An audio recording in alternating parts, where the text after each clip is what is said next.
در این ویدیو به معرفی و بررسی یه ابزار جدید در تریدینگ ویو خواهیم پرداخت که با فیلتر کردن نویزهای بازار و ارائه سیگنال های واضح بهتون کمک میکنه تا نوسانات بازار رو بهتر درک کرده و تصمیمات معاملاتی بهتری بگیرید. پیشنهاد میکنم ادامه ویدیو رو با بنده همراه باشید.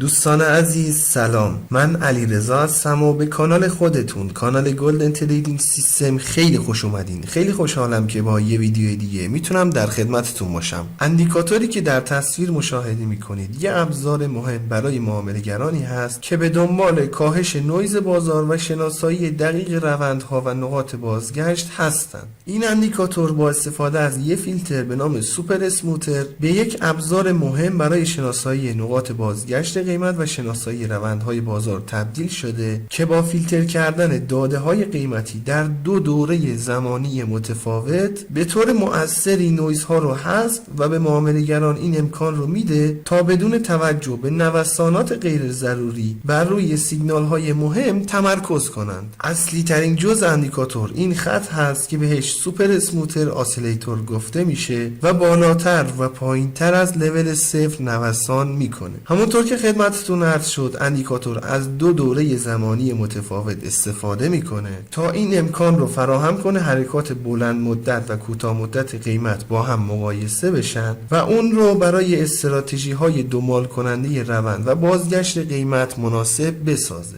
جزء بعدی اندیکاتور لول های اشباع اندیکاتور هست. یه حد اشباع استاتیکی داریم، یه حد اشباع دینامیک. حد اشباع استاتیک اندیکاتور به صورت پیشفرض در لول -1 و 1 تنظیم شده. البته در قسمت تنظیمات اندیکاتور که در ادامه ویدیو بهش میپردازیم این لول ها رو میتونید تغییر بدیم و توضیحات بیشتری رو دربارش خواهیم داد، ولی در کل حدهای اشباع استاتیکی اندیکاتور در لول های 1 و -1 تنظیم شده. یه حد اشباع بالایی و پایینی هم داریم که بر اساس انحراف معیار و میانگین متحرک نمایی به صورت دینامیکی طراحی شده. اگه دقت کنید حدهای اشباع استاتیکی در کنار اندیکاتور یه عدد نوشته که مشخص میکنه در چه لولی هستن. برای دو حد اشباع بالایی و پایینی دینامیک هم در کنار خطها عبارت اووربات و اوورسول قرار داده شده که قابل تفکیک باشند. حالا هنگامی که خط سوپر اسموتر وارد این حدهای اشباع بشه و از اون نواحی برگرده، اندیکاتور دو نوع سیگنال بازگشتی رو صادر میکنه. سیگنال بازگشتی اول که بهش سیگنال بازگشتی ساده گفته میشه زمانی هست که خط سوپر اسموتر به بالاتر از لول 1 برسه و به سمت پایین حرکت کنه. اینجور مواقع اندیکاتور هم بر روی اندیکاتور و هم بر روی چارت یه فلش ضربدر نارنجی رنگی رو قرار میده و بالای این فلش هم یه علامت بازگشتی رو نشون میده.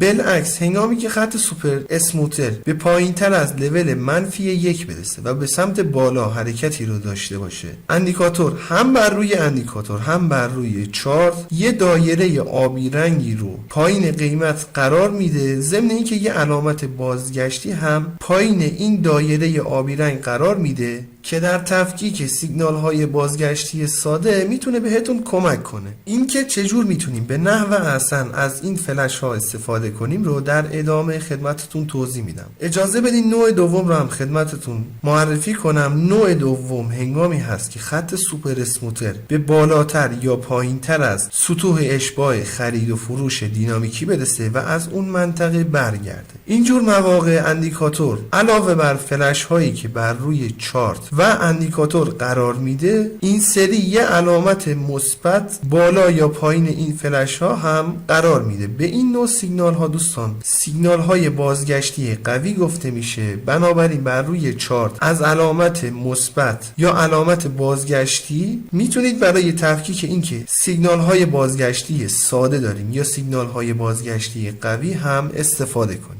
دوستان این مورد که از اندیکاتور میتونیم برای شناسایی روند استفاده کنیم یا نه اصلا مطرح نشده. به صورت بصری هم بخواید بهش نگاه کنین خیلی روندهای مطمئن و مناسبی رو اندیکاتور نمایش نمیده. به همین علت برای شناسایی روند بهتره از سایر ابزارها استفاده کنیم. حالا چجور میتونیم از این سیگنال های بازگشتی قوی و ساده استفاده کنیم؟ یه نکته رو همین ابتدای کار خدمتتون عرض کنم که تقریبا در اکثر اکثر ویدیوها هم مطرح شده و باز جا داره تاکید کنیم. متاسفانه دیدگاه اشتباهی که اکثر افراد برای کار با سطوح اشباع در نظر میگیرن اینه زمانی که قیمت به این سطوح رسید قیمت باید پس از اون ناحیه به صورت کامل برگرد، در صورتی که دوستان ورود اندیکاتور به سطوح اشباع نشون دهنده تغییرات بالقوه در روند هست. حالا پس از این سناریو قیمت به زودی احتمالاً یه توقف یا اصلاح رو تجربه میکنه.